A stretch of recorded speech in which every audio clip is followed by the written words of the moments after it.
Service has warned of more downpours on Christmas Day, also going into the new year. During a media briefing today, the Weather Service explained that the country is currently transitioning to a weak La Nina event. This means that wet weather conditions are expected to continue until mid-summer. Forecaster Jackie Mudiga urges South Africans to be aware of weather warnings when planning to travel this festive season. Communities are therefore urged to remain vigilant, especially during periods of persistent and intense rainfall. Looking ahead to the festive season, including Christmas and New Year, the South African Weather Service expects partly cloudy, warm to cool conditions across most parts of the country. Meanwhile, residents in flood-prone areas of KwaZulu-Natal's coastline have been warned to be aware of heavy downpours expected today. KZN Cooperative spokesperson Senzelo Mzila says emergency services are on standby for any disasters. The province is expecting severe thunderstorms that could lead to flooding of susceptible roads, settlements and low-lying bridges and areas. Excessive lightning, strong damaging winds and large amounts of small hail and large hail in populated areas. Let's stay with weather-related news, but move further afield now. The Japanese government is being sued over unconstitutional climate action. Today, hundreds of people across the country are seeking damages for inaction on climate change. This year, Japan recorded its hottest summer since records began in 1898. The 450 plaintiffs argue that such heat waves cause economic losses, ruin crops and put many at risk of a heat stroke. This is the country's first such litigation.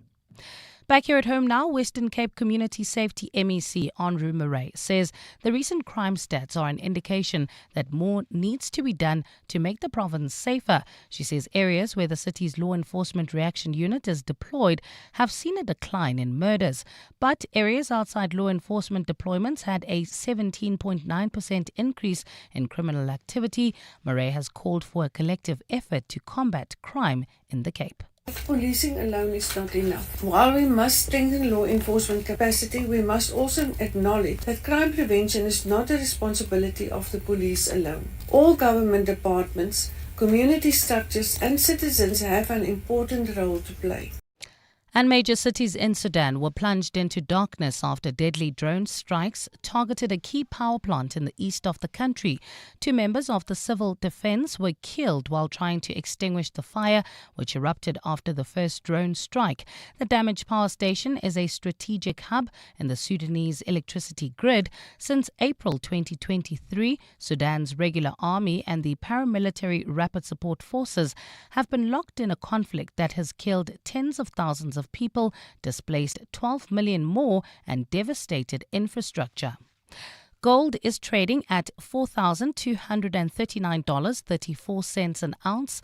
The rand is at 16.78 to the dollar, 22.39 to the pound, 19.66 to the euro, and Brent crude oil is at $59.68 a barrel. Well, at this stage, heading in and out of the Joburg CBD, we still have bumper-to-bumper traffic. That's in the Selby area on Main Reef Road between Anderson and the M2. Also coming through from Selby into Amalgam. There's bumper-to-bumper traffic M2 westbound between the Crown Interchange and Main Reef Road. In the Mother City, there's a slow-moving traffic. This is on the elevated freeway heading into the Cape Town CBD. It's a cloudy afternoon in Gauteng today with scattered showers and thundershowers expected. Temperatures have peaked at highs of between 24 and 26 degrees, while Cape Town is fine with a fresh southeasterly wind at a high of 25. The top story in EWN this hour. The South African Weather Service has warned of more downpours during Christmas, also going into the new year. EWN, in touch, in tune and independent. For the latest, visit ewn.co.za or download the EWN app. You're with Mandy Wiener on 702. Let's walk the talk. Streaming on the Prime Media Plus app. DSTV channel 856, 92.7 and 106 FM. Coming up on the show today, the interim Madlanga report officially with the president. AfriForum's paid journalist claim, is it disinformation or legit? We'll try and answer that question. The police top brass are in Brits coming up with a plan for illegal mining. We'll look at the impact of violent storms in the Eastern Cape. And our book of the week is Bongani... I'm going to get it right during this show. Bongani Kulunga's take on Jan Smuts. All of that over the next hour.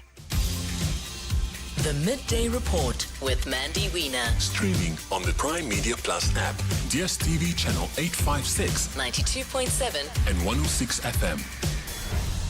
Good afternoon. Welcome to the Midday Report on 702 and Cape Talk with me, Mandy Wiener. How's that lead story in Eyewitness News? We are in for a wet December. I think that's our reality. We need to face it.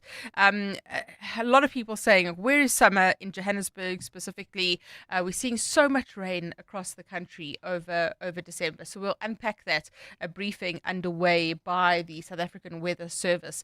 Let me know your thoughts on anything you'd like to discuss today. You can send me a WhatsApp message on 31702 or oh no, that's not right. I'm in December mode. I mean 072-702-1702. That's a number we haven't used in like 100 years. Guys, I think I'm checked out. I'm done for the rest of the year. I'm still here till Christmas, so good luck if anything I say is credible or factual. 072-702-1702, 072-567-1567. So very interesting what's happening in Brits at the moment. So police have flooded this area of Bapong in the northwest. Rescue efforts underway to get 5 suspected illegal miners that are trapped underground to the surface. But they are swamping the area. They are cracking down on illegal mining. There's some residents that have asked to be relocated because of the disruption by illegal mining. They've come in and removed all of the heavy machinery. They've blocked all the mine shafts. They're hunting for the kingpin. And a real crackdown happening there. So let's find out more about this with Brigadier Atlende Mate, spokesperson for the SAPS. Brigadier, good afternoon to you. Thank you very much for your time today. Tell us about the operation taking place in Bapong. A very good afternoon, and thank you for the opportunity. Our officers remain on the ground. Yesterday, we had an inspection, local inspection, where we were obviously strategizing on a way forward. How do we remove that heavy machinery that is being utilized by, these culprits that are conducting that large-scale illegal mining? But most importantly, we want to focus on who this machinery belongs to, who is funding these illegal mining activities in that area. But in the past 2 weeks, we have seized about 10 excavators. We have arrested about, I think it's now 13 illegal miners, and our operations are continuing. The Hawks are leading part of the investigation, and our specialized units are deployed there to prevent and combat any illegal mining activities that have been taking place there. The National Commissioner, Fani Masimola, has vowed to end illegal mining in Bapong. What is the end game here ultimately? What would you like to see happen? Well, we'd like to see, obviously, a stop to what is happening there. It's quite, I think, to be honest, it's quite a large-scale operation. It's happening in different parts of that area, and not only Bapong. I think in the northwest area, in places like Yothataganyane and so on. So more of awareness for now, and obviously removing those illegal machinery so that we can put a stop to what is happening now. More of awareness, because even the locals, when the general was there, they were confirming that they take part in the illegal mining activities because there is no job opportunities for them. They're unemployed. They said they take buckets of chrome, and a bucket they're selling for 30 rand.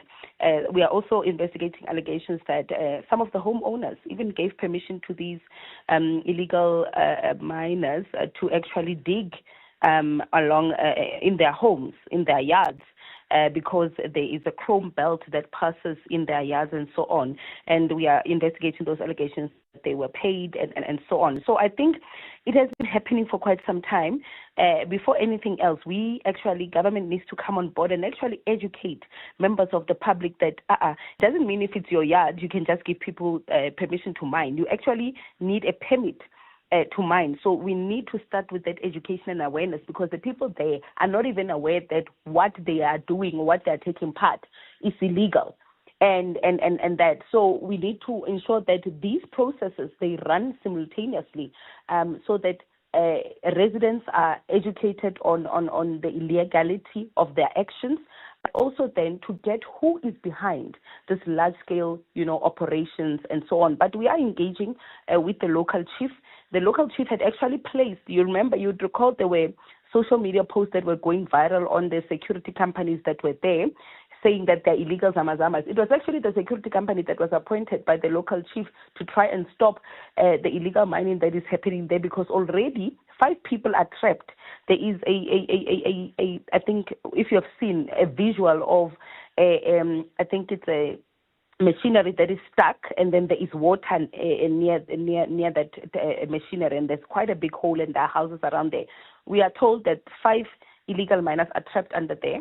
We have engaged with the mine rescue teams, your disaster and so on, and they have told us that it's not safe to proceed with the rescue efforts because of the ongoing rain and stuff, and the soil, the ground is unstable. So they could actually pose a threat to all those the mine rescue effort teams that would want to conduct this rescue operation. So it's quite, I think we must be honest with ourselves. It's shocking. It's quite bad, and we need to really put a stop to it. You mentioned at the start that you're trying to hunt down the kingpin. How close are you to doing that? Well, we are, like I said, the Hawks are leading this part of the part of the investigation.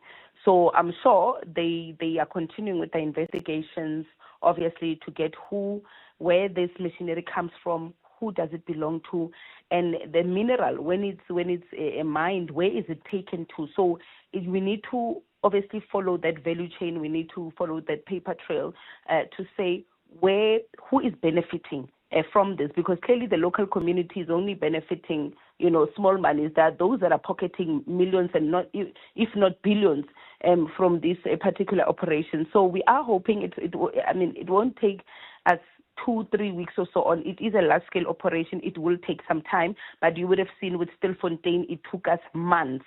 But at the end, we made sure that DMRE also comes on board, does their part, because we cannot do it alone as the police. Yes, as the police, we must enforce, but DPR must come, conduct their inspections. They must get who are these people, do they have permits, and how do we then stop this whole thing from going any further. Brigadier, thank you very much. Brigadier Atlenda Mate, spokesperson for the SAPS, speaking to us there about developments in the Northwest. So police saturating the area. They have made several arrests. They've seized excavators as well in Bapong. Also 5 people, it seems, trapped underground at the moment. Look, this is something that's been going on for a while. Fundamentally, they have to get the kingpins. It's the only way to stop this operation, to close down the entire chain and to work out who is paying the illegal miners. But police clearly going in there deliberately, intentionally, trying to crack down. Is that enough for you? The brigadier saying that it's not the police alone that can do this. We need DMRE, we need communities as well. What are your thoughts? Send me a WhatsApp voice note on that. Relax this summer with podcasts from your favorite shows on primemediaplus.com. Yesterday, we spoke to the spokesperson for the President, Vincent Magwenya, about the interim Madlanga Commission report. He hadn't received it yet. This was at midday yesterday, but now confirmation from the President's office that he has confirmed receipt of the interim report. The president will study the interim report while the commission, which is in recess, prepares to hear further testimony. Oren Singh, EWN reporter, joining us now. Oren, what do we expect this interim report to contain? Well, I'm hoping it's a summary for the president's sake. They went through about 8,087 pages worth of testimony. If we had to put it down on paper, everything that was placed on record, and 37 witnesses in total that were heard in this part of the Madlanga Commission the first 3 months, and 28 of those 37 were in phase 1, 9 were in phase 2. So we heard from a lot of people. I'm hoping it's going to be quite clear and concise for the president. I think a lot of what this interim report will deal with is with testimonies that came out in phase 1 from the likes of Nhlanhla Mkhwanazi, Dumisani Khumalo, Fani Masimola. Very one-sided, I suspect the report would be so far, because we haven't really gotten into the crux of phase 2 yet, which will give the opportunity to the likes of Shadrach Sabia and others to reply to some of the allegations that have been posed against him. So we do still have this whole next section to go. In terms of timelines and when we're anticipating this entire process to be done? So we're looking possibly to start mid-Jan, if I'm not mistaken, Mandy, and then we would go 3 months, so that would take us into May. Around mid-May, they should wrap up, pending that they don't have any hiccups along the way, which we've seen they could well be, as things have happened in the past 3 months. Dumisani Khumalo falling ill and his testimony having to be postponed, and a whole bunch of things that happened along the way. Obviously, the murder of witness D, as of late, also threw a spanner into the works with the commission, although they had wrapped up by then. But we're looking to possibly start in mid-Jan and conclude hopefully in mid-May. We are already, as you mentioned, seeing some of those dominoes beginning to fall. The murder of a witness. We've seen some people being suspended in Ekurhuleni. We have seen some charges being instated as well. That's not a word. Instituted. I'm in December mode. So the expectation has always been that these timelines would be tight. And the presidency saying initially, or my understanding from people I've been speaking to, is that they want quick turnaround. So as the evidence is led, they want criminal charges. They want suspensions. They want things to happen. Yeah, I think that might be a bit of an issue here, Mandy. I take issue with the fact that they're only given 6 months to look into this. I think that they're only going to start scratching the surface at the end of 6 months. And it could take up to a year to really get to the bottom of the deep-rooted corruption within the criminal justice system.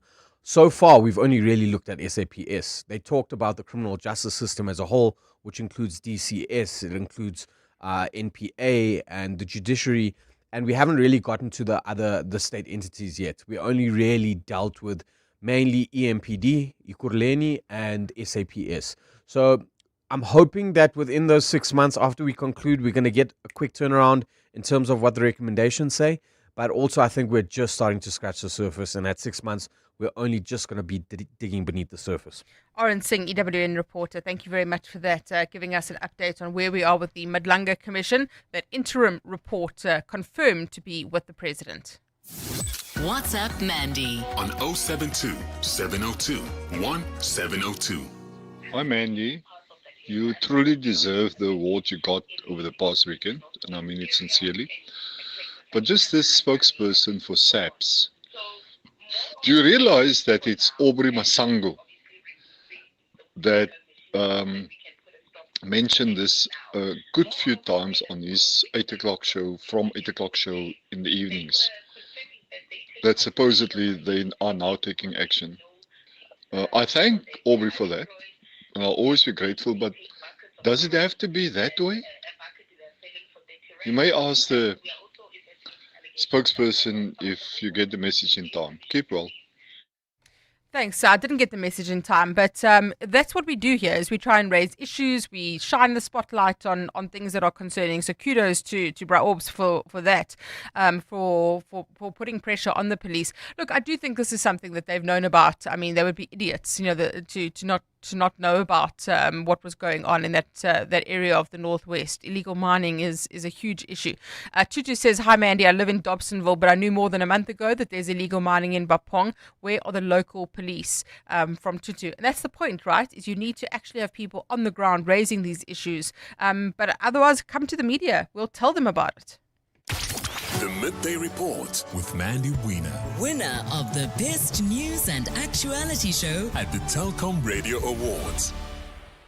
So earlier this week, AfriForum's Kallie Kriel made some claims in a video that he published online, saying that a well-known former journalist had told him that at least 2 journalists are being paid by the state to change the narrative or to say certain things about AfriForum. So this went out in a statement on social media, and Kriel said that tax money was being used to discredit AfriForum and the Solidarity Movement and to polish the image of President Cyril Ramaphosa and his government. So we don't know the name of the former journalist. We don't know the names of the journalists that are allegedly being paid. And Kallie Kriel has not been available to do an interview with us. We have been trying. We asked AfriForum to come on again today as well to try and unpack this and try and work out, where do these allegations stem from? What kind of evidence do they have? And because this is obviously very concerning, if journalists are being paid, it is a major blight on our profession, and we need to hold journalists accountable. A very interesting response today to that from Peter du Toit from News 24 in News 24, saying Masters of Disinformation exposing Kriel, AfriForum's MAGA playbook. And Peter du Toit joining us now to speak about this. Peter, good afternoon to you. Thanks very much for your time today. I suppose, firstly, are you aware of any journalists being paid? Are you being paid? And what kind of evidence do we have here? Good afternoon, Mandy, and good afternoon to your listeners. Look, I don't know of any journalists who are being paid anything apart from their salaries. I do not know of any journalist who is on the payroll of the State Security Agency or DIRCO, as Kallie Kriel and AfriForum claim. And I certainly am not being paid by anyone, Mandy. It's quite a question to ask someone, I think. Yeah, and I think it's necessary just as a starting point to clear that. What then is your take, as you describe it in your column, around the sole objective of what you're describing as a disinformation campaign? Look, I think the baseless claims made by Kriel and AfriForum, apart from being cynical, damaging, and enormously reckless, purely serves their political purpose. It serves their vested interests in order to whip up sentiment in favor of them, attacking an institution like the media. They have been a vassal organization of MAGA and of the Trump administration for a good while now, and making these sorts of baseless allegations without providing any semblance of evidence whatsoever is extraordinarily irresponsible and reckless. They sent out this message into the world of social media without any form of support, without any form of evidence giving support to what I think is a blatant lie. This is merely a ploy to draw attention away from the quite severe reaction in South Africa to AfriForum's continued agitation in the United States.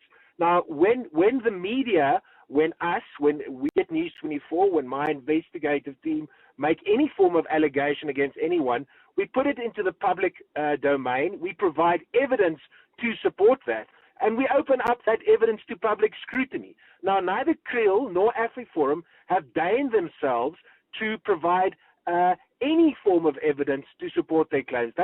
I think they've just made this up. They've launched it into social media, and now they are according, as far as I can see and as far as I believe, just spreading disinformation to undermine, undercut, and to undermine, undercut the credibility of the media, and especially the media that do not simply gobble up whatever they say uncritically, and who are critical of them and who do question what they do. So I think this is an extraordinarily vicious and cynical attack on media freedom and on the media, which plays a role in maintaining democracy. Peter, you recently attended the Global Investigative Journalism Conference in Kuala Lumpur, and Maria Ressa, who is, we know, a leading voice in terms of media freedom, set out at that conference something that you break down really well in this column around the narrative, the disinformation offensive and the disinformation campaign. Briefly take us through that and how it works.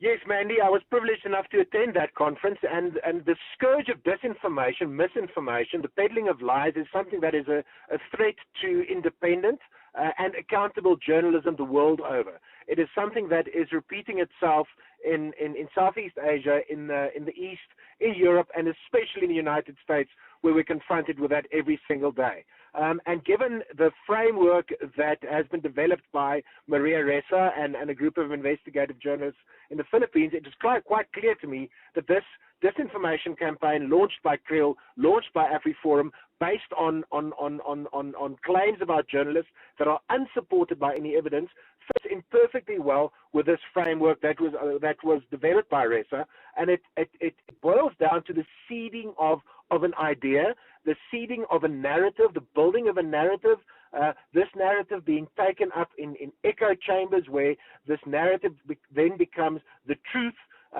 Then these malignant actors, and in this instance I identify Kriel and AfriForum as these malignant actors, amplify this narrative based on disinformation, and they use real life events to then build this narrative, and eventually they use proxies, they use influencers on social media to repeat it enough so that it becomes the truth in certain sectors.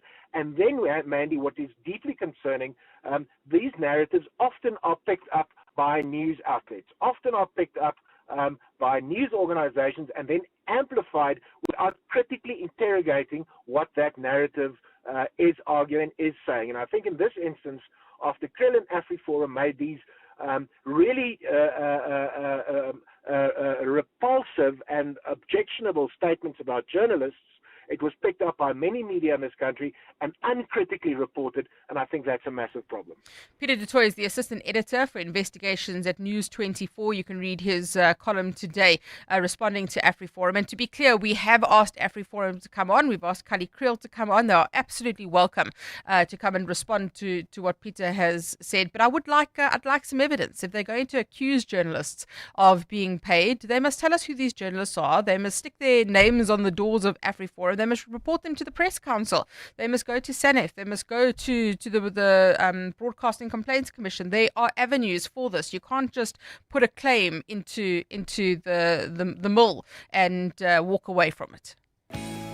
The Dis-Chem Better Rewards program is here, and every time you shop and save, you're also giving back. Each time you swipe, not only are you rewarded, but a percentage of your purchase is donated to the Dis-Chem Foundation to support communities in need. So why wait? Sign up to become a Better Rewards member today and support with every swipe. Dis-Chem Foundation, caring for the community. Kick off to glory with Hollywood Bids and Aziz Shege be in the game. Go full speed ahead with the epic competition. You stand to win a share of 4 million rand in cash and prizes, including an all-new Toyota Corolla Cross. Bet 10 rand or more on any soccer fixture or fixtures online or at your nearest branch. Live life in the fast lane. Bet now for your chance to score. T's and C's apply. Hollywood Sportsbook is a licensed betting operator. No persons under the age of 18 years are permitted to gamble. Winners know when to stop. South African Responsible Gambling Foundation toll-free counselling line 0800 006 008 or WhatsApp HELP to 076 675 0710. This is Kyle's mom, entertaining the guests. My son and I have been taking some dancing lessons. Watch and this. And a two. Oopsies. And this is Kyle's mom with 2 months free YouTube Premium plus 5 gigs free YouTube data plus 30 gigs once off. It's showtime! With ad-free YouTube Premium. Kyle, hand out the logins, my boy. You get a password. You get Extra a password. your summer with the Vodacom Red Plan and get extra Red rewards plus benefits on the VodaPay app when you sign up or upgrade, online and in store. T's and C's apply. Further together, Vodacom. The Money Show. Weekday evenings at 6. There was a forecast out last week from the Bureau for Economic Research indicating for the next 3 years, inflation expectations are now much lower than they were previously. One of the most important factors contributing towards this has been the extraordinarily strong rand, not only against the US dollar, but against many other currencies. And this is helping to suppress import prices. Dr. Razar Jamin is Director and Chief Economist at Econometrics. The Money Show on 702. Let's walk the talk. The Money Show with Stephen Curtis is brought to you by ABSA CIB, accelerating infrastructure-led growth and economic resilience through the South African National Treasury's 11.8 billion rand infrastructure and development finance bond. ABSA is an authorized FSP and registered credit provider. 12:30, time for Eyewitness News headlines. Thanks, Mandy. Good afternoon. A total of 13 suspected illegal miners have been arrested in Bapong in the northwest in the last 2 weeks. This has been confirmed by police who remain on the ground as part of an ongoing crackdown. It comes as rescue efforts are expected to get underway to bring 5 illegal miners believed to be trapped underground back to the surface. Bulk water supplier Umgeni Utugela has detected elevated levels of iron and manganese in one of its dams, but the utility has assured residents the detection poses no health risk yet. It says water quality results from the Harding Dam show results higher than the specific limits for iron and manganese content. And the Western Cape Health Department has recorded an increase in measles cases. A measles outbreak has been reported in areas including Kallie, Somerset West, Mitchell's Plain and Citrusdal. The department's Monique Johnston says officials are also managing a diphtheria outbreak. Those are the headlines, this EWN and more at 1 or as it happens.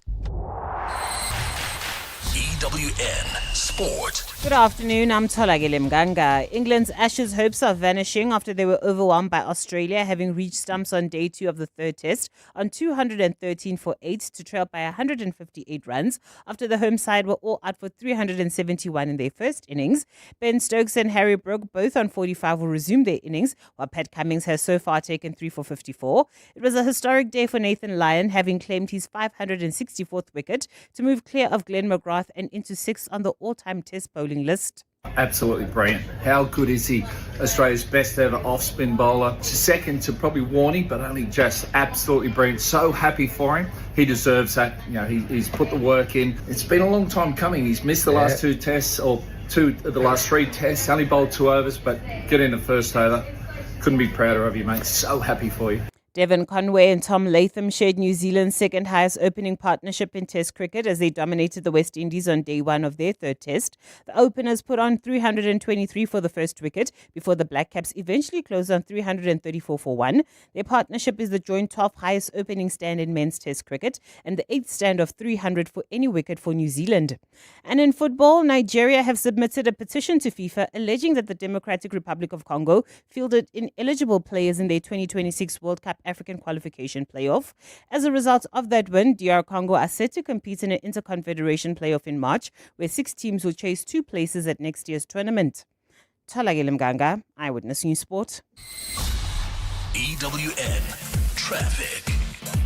Well, at this hour in the Selby area, traffic sluggish. M2 westbound between the Crown Interchange and Main Reef Road. There's also slow-moving traffic leaving the Joburg CBD on Main Reef Road between Anderson and Church Street. If you're heading into Soweto, there's slow-moving traffic. That's in Protea Glen on the N12 westbound between the R558 Abu Bakr Drive and the R559. There's also slow-moving traffic.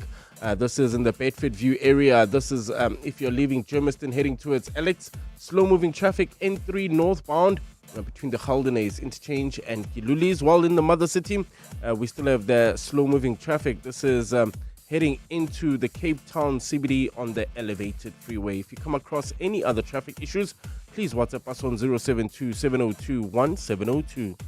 This There's more EWN on air, online, and on the EWN app.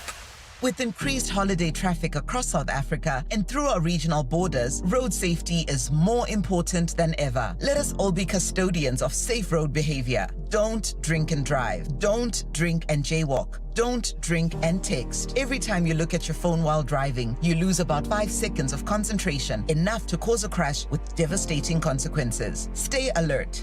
Stay responsible. Brought to you by the Department of Transport, moving South Africa forward.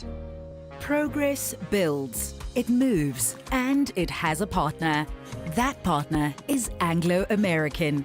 Together, we're building progress where it matters most across South Africa, with a 1 billion rand investment into education in our host communities, 1.6 billion rand in deals facilitated through our Impact Finance Network, and 25.9 billion rand invested through our Kumba iron ore business into areas such as infrastructure development, healthcare, community upliftment, and more. Proving that when collaboration is real, progress moves faster. South Africa has a partner. Anglo-American. Mining potential, building beyond. Team, summer is game time in Mzansi. Every tap, scan, swipe, it all adds up. And FNB is giving us big rewards, partner deals, e-bucks, defense tips, and chances to score experiences money can't buy. But you're only in the game if you paid with FNB. So stay sharp, spend clever, and let's dominate. Get in the game with FNB. Help changes everything. FNB, a division of First Land Bank Limited, Northwise FSP and credit provider. NCRCP 20. T's and C's, earn rules and limits apply. WhatsApp Mandy on 072 702 1702. Good afternoon, Mandy.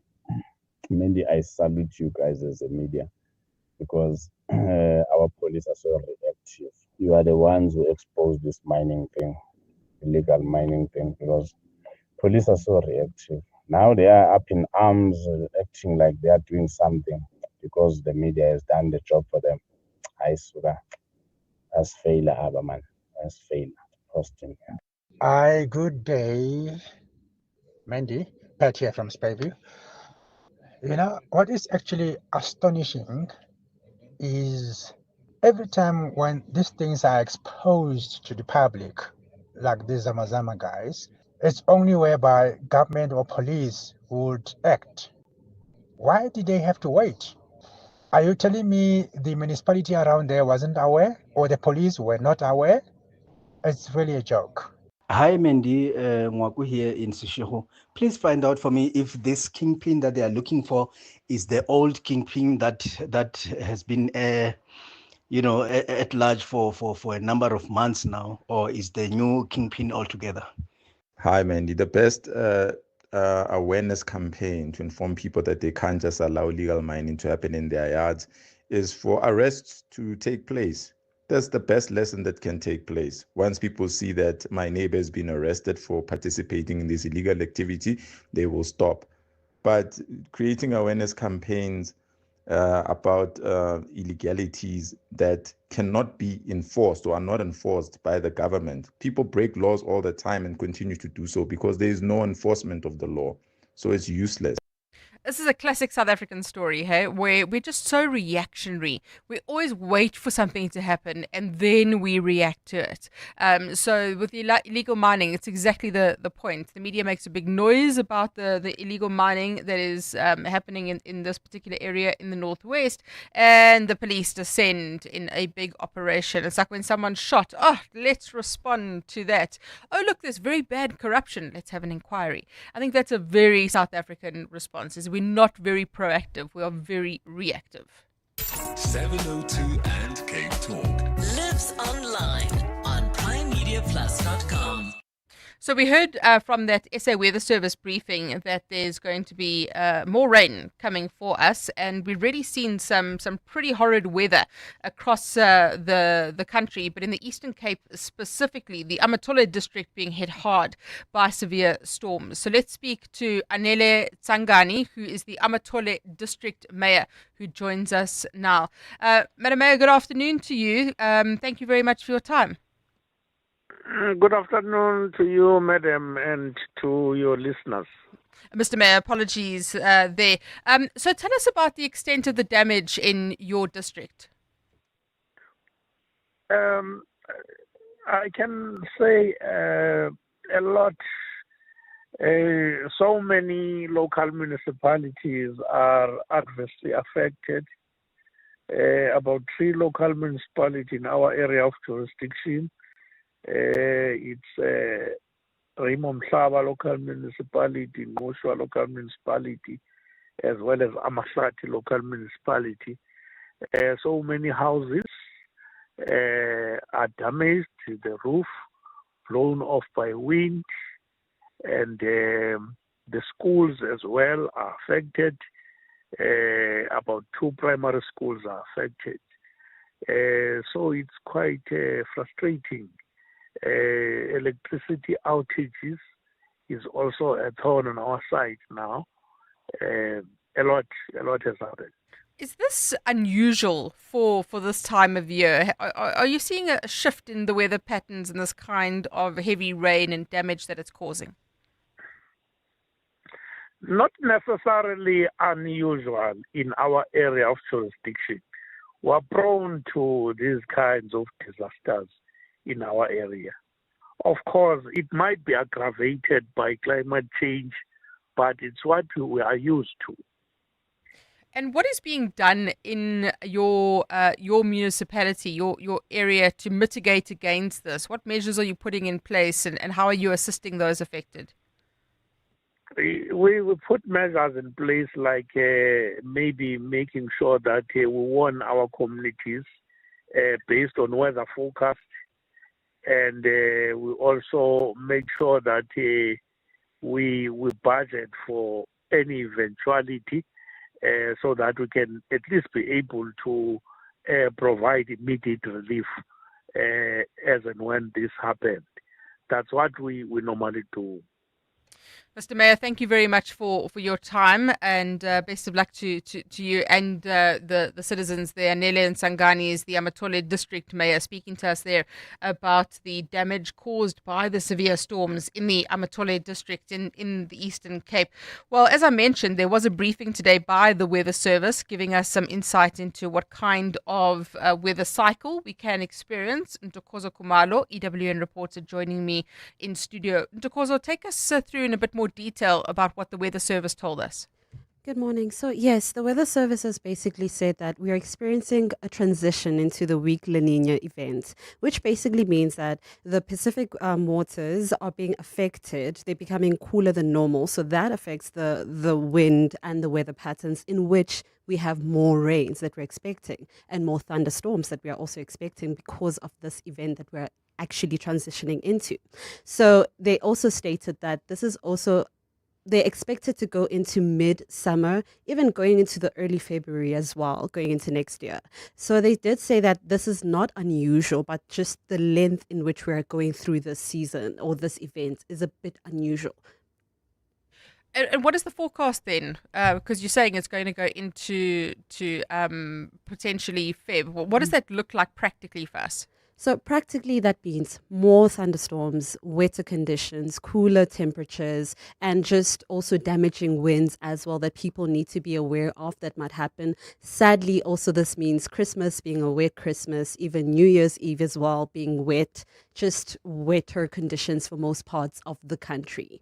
So are they attributing this just to this transition to La Nina, or is there a climate change issue involved? So yes, of course, climate change can also be attributed to that. But right now, currently, what they did share with us was the weak La Nina event that we are going through. They did say that this is not unusual, but we have experienced more rain actually in this past spring season from 45 years ago. So we have experienced more rain than 45 years ago. So as they also warned to us that people need to just be aware of this weather conditions and also practice caution. Let's have a listen to the senior forecaster, Jackie Modiga. Communities are therefore urged to remain vigilant, especially during periods of persistent and intense rainfall. Looking ahead to the festive season, including Christmas and New Year, the South African Weather Service expects partly cloudy, warm to cool conditions across most parts of the country. Thank you very much to Ntokoza Kumalo, EWN reporter, speaking to us there, explaining what the weather service is saying. So it does look like it's going to be, for most of the country at least, a pretty wet summer. 702. Mandy Wiener. Weekdays, 12 to 1 p.m. So, I always try and find some light and shade. I try and balance out the darkness with some good news stories. It's why we speak to Brent Lindekoe every Friday, the good things guy. But I love sharing stories that warm the heart, particularly as we head towards the festive season. And a great story coming out of Pep stores yesterday. Wendy Nola, consumer journalist, aka Mandy. Mandy, Wendy. We always have this joke because I get called Wendy, she gets called Mandy, I get Wendy's emails, she gets my emails, we have to share. Wendy, we have to share. Yes. Tell us about this incredible story that Pep has told us about. Okay, so this past Monday, the 15th, an anonymous donor, walked into a Pep store in Aberdeen, Eastern Cape, and he said, I want to pay off all the balances on all the lay-bys that you have in the store. There were 260 of them, and he paid I still get goosebumps when I say this, 132,500 rand. And that was it. And Pep put out a press release, must have been yesterday, saying we were really completely surprised. This act of kindness gave 260 families the relief and dignity of taking home essentials such as school items and baby clothing. Many just in time for the festive season. Of course, sure. I don't think the timing was accidental. And that brings to a total of 3.6 million rand that has been donated since 2020 anonymously via their lay-by buddy initiative. Most of it online. They like people to do it online so they can track it. But interestingly, Mandy, this whole thing started by another man doing the same thing in 2019, pre-COVID. He also, Eastern Cape, he walked into a Pep in Mossel Bay and paid off all the lay-bys then. And then people were doing that hashtag I'm staying, and that led to the creation the following year in 2020 of Pep's lay-by buddy initiative. So people don't need to go in necessarily and pay off all the lay-bys. I mean, that's amazing if you can do it. What an incredible gift to give people. But yes. we can do one or two or a few. Absolutely. They would prefer you do it online, and it's all anonymous. In fact, prior to 2022, lay-by buddies making a contribution online were not able to specify where the money would go at all.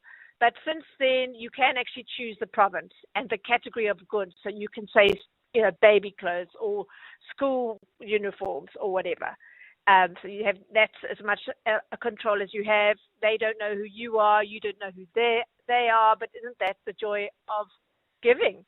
That's amazing. You don't know where it's going, or you don't see the little face with the new uniform. But you must know that somewhere someone is going to benefit and get the biggest, loveliest surprise, when they find out what their latest balance is. And it's all done randomly, by the way. So Pep doesn't, they just choose a province and the category, and the computer does the rest. Such a wonderful initiative. Do you expect other retailers to follow suit? Is there anybody else who's doing this? Not that I'm aware of, and you can be sure we would know about it, hey, Mandy, if a corporate was doing it. So bear in mind that Pep has been doing this since 2019, so we're talking 6 years now. I would have thought that it would be ample time for the others to follow suit. It hasn't happened, but that doesn't mean if they had the capacity to do it that you couldn't go into another store and say, well, I'd like to, what's the procedure? Am I able to do this? Because, I mean, it is such a feel-good thing. It does require some logistical effort on the part of the store. Someone's got to manage that whole thing. The staff has got to be paid to do it, etc.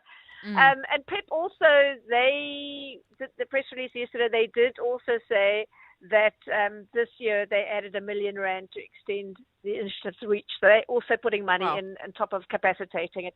And I mean, I spent my career knocking companies for doing wrong things, but it's fair is fair when they do something that's lovely like this. We should acknowledge that. Indeed. Wendy, thank you so much. Wendy Nola, consumer journalist, telling us that story about Pep, guy walking in, dropping 130 grand just to clear the lay-bys of people he's never met. I love that story. Meet McDonald. He is the self-proclaimed king of homegrown veggies. You see, McDonald believes as long as he sprinkles the seeds, the veggies will grow. He even promised beetroot and carrots to the entire neighborhood. Now, abantu bazotini, when the neighbors are asking for their share, but not a single veggie has grown. Booty, avoid the embarrassment. Make smarter decisions for your home. Visit Cash Build for quality gardening tools and seeds at the lowest prices.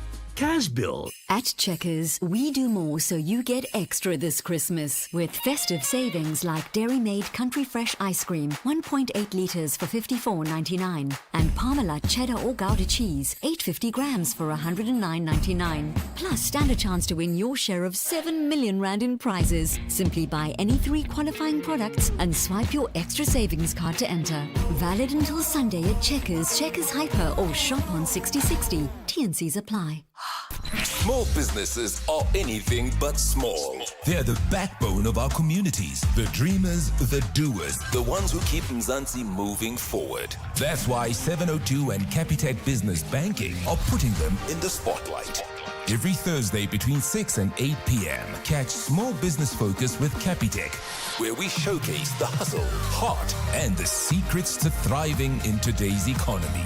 Your vision matters, and with Capitec, you're never building it alone. Small Business Focus with Capitec, the business bank for everyone. Thursdays between 6 and 8 p.m. on 702. Capitec Bank is an authorized FSP 46669. 702 and Cape Talk. Book of the Week.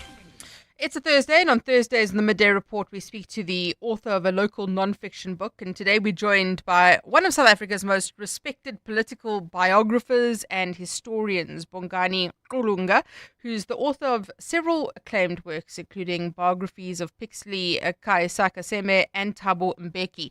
And this latest book, it's called Under Smuts' Rule, and it turns our attention to a pivotal but often narrowly understood figure in our history, Jan Smuts. But rather than focusing on Smuts alone, he examines the lives and the struggles and the political strategies of black South Africans during Smuts' time in power. So a pleasure to welcome Bongani Qulunga, author of Under Smuts' Rule. Bongani, good afternoon to you, and thank you for your time. Good afternoon, Mandy, and congratulations on winning on the radio hour. Thank you so much. It's because we do interviews with great authors like you. Thank you very much. So what prompted you to pick this as the topic and to write Under Smuts' Rule? Was this the right moment for the book, or was it more complex than that? Well, I must confess, I've been interested in Jan Smuts for a very long time. I've read tons of books about Smuts. But then I realized that, even though Smuts was the Prime Minister of South Africa twice, from 1919 to 1924, and from 1939 to 1948, not much was written about him and black South Africans. He was the Prime Minister of all South Africans. And actually, the trigger moment for me was when I visited the Smuts house, and I've been there many times. And I looked around in the walls, saw lots of photos of Jan Smuts. There was actually one with black South African leaders. And I thought, well, that might be an interesting subject to write about. And Smuts is so often remembered as a liberal statesman, an international figure. So what version of Smuts did you find? Well, look, he was a liberal statesman. If you look at the institutions of the modern South African states, you cannot really look at them without Smuts. But I must say that when it came to the political rights of black South Africans, he was on the conservative side, perhaps not as conservative as Herzog or Malan, but he was definitely not as liberal as Jan Hofmeyr or John X. Merriman. So you could say he occupied a more of a middle road when it came to the rights of black South Africans.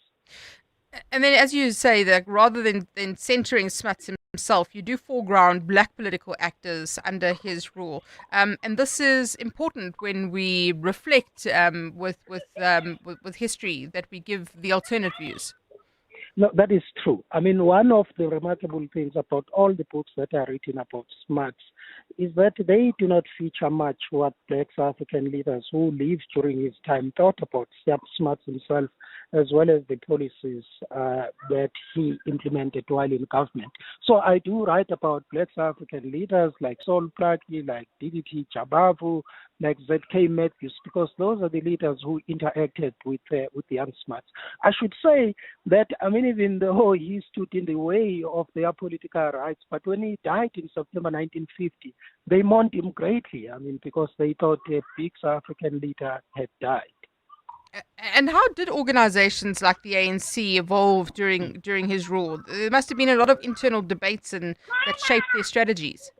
A lot of internal debates. I mean, it's quite interesting. In 1924, there was a big debate inside the ANC whether to support Jan Smuts or to support General Herzog.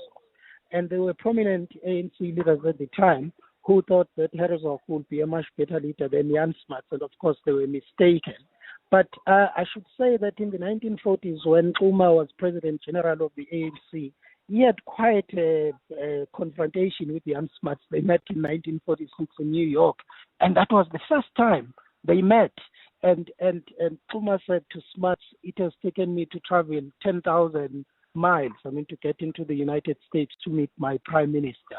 And of course, Jan Smuts was shocked, I mean, by that, to see Xuma at the United Nations meeting in New York. We know the old adage that history is often written by the victors. And when you try and tell the story in a fuller way, you must face archival, historical challenges. So how did you deal with those? Well, look, I mean, they were huge, because if you look at the very rich archive, I mean, of Jan Smuts' letters, of his speeches. I mean, I went through 7 volumes of his letters. There isn't much there, I mean, about black South Africans. But interestingly, once you get into newspapers and you get to the Hansard, I mean, what was being debated in Parliament, it is quite a rich harvest, actually. And I must say, I used it quite effectively in writing the book. Was there anything that surprised you as a historian? Well, I mean, I've come across a lot of surprises. I mean, one of the most surprising thing about Jan Smuts, he was quite close, I mean, to the reigning Queen Mojaji. And in fact, he went there, I mean, to visit Queen Mojaji in what we call Limpopo today, and was quite impressed by him. And secondly, Jan Smuts had close relationships with female figures, I mean, with liberal white women, not just only Olive Schreiner, but a lot of British women. I think it is one of the remarkable things about Jan Smuts that is not spoken much about. You've written extensively about South African political history, Bongani. Do you feel that there's still questions that we haven't asked ourselves enough? So there's lots. I mean, and I think just this book alone just tells you, I think there are over 100 books that have been written about Jan Smuts. It was quite remarkable to me that there was no book that had been written about Jan Smuts and black South Africans.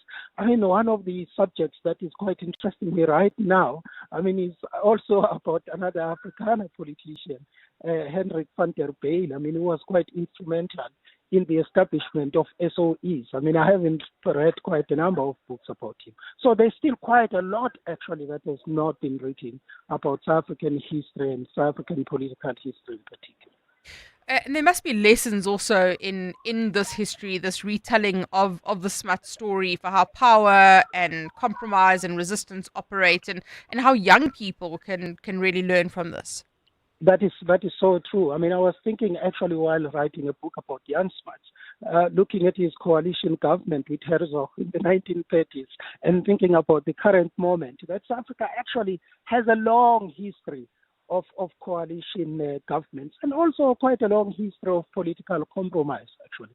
We celebrate the political compromise of 1994, but actually we have not a long history in South Africa of trying to reach across, as they say in the United States, across the political aisle to find a common ground. And I think it's one of the remarkable histories and lessons that young South Africans can learn from. One of the questions I hate most, Bongani, is people saying, what's your next book about? I feel like for you have this cast of characters and you can select any. Yeah, no, I know. I mean, I'm starting to work on quite an interesting subject. I mean, a big subject in South African history. I'm afraid I cannot reveal the name yet. I mean, hopefully by some time towards the end of next year, I'll be able to talk about it. Well, I look forward to speaking to you about it when it drops. So, Bongani, thank you so much. I appreciate your time on the Midday Report. Thank you very much, Mandy. Thank you. Bongani Kolunga, author of Under Smuts's Rule, a really interesting take on Jan Smuts and more importantly, the story of black people around him. And I think that this kind of history that is from different perspectives is so important. And as he says, there have been hundreds of books written about Jan Smuts. This one, an absolutely necessary contribution to that. The Midday Report. Well, thank you very much for joining us today. It is 1 o'clock, time for Eyewitness News. This is EWN. Police crack down on illegal mining in Bapong, and Western Cape battles with a measles outbreak.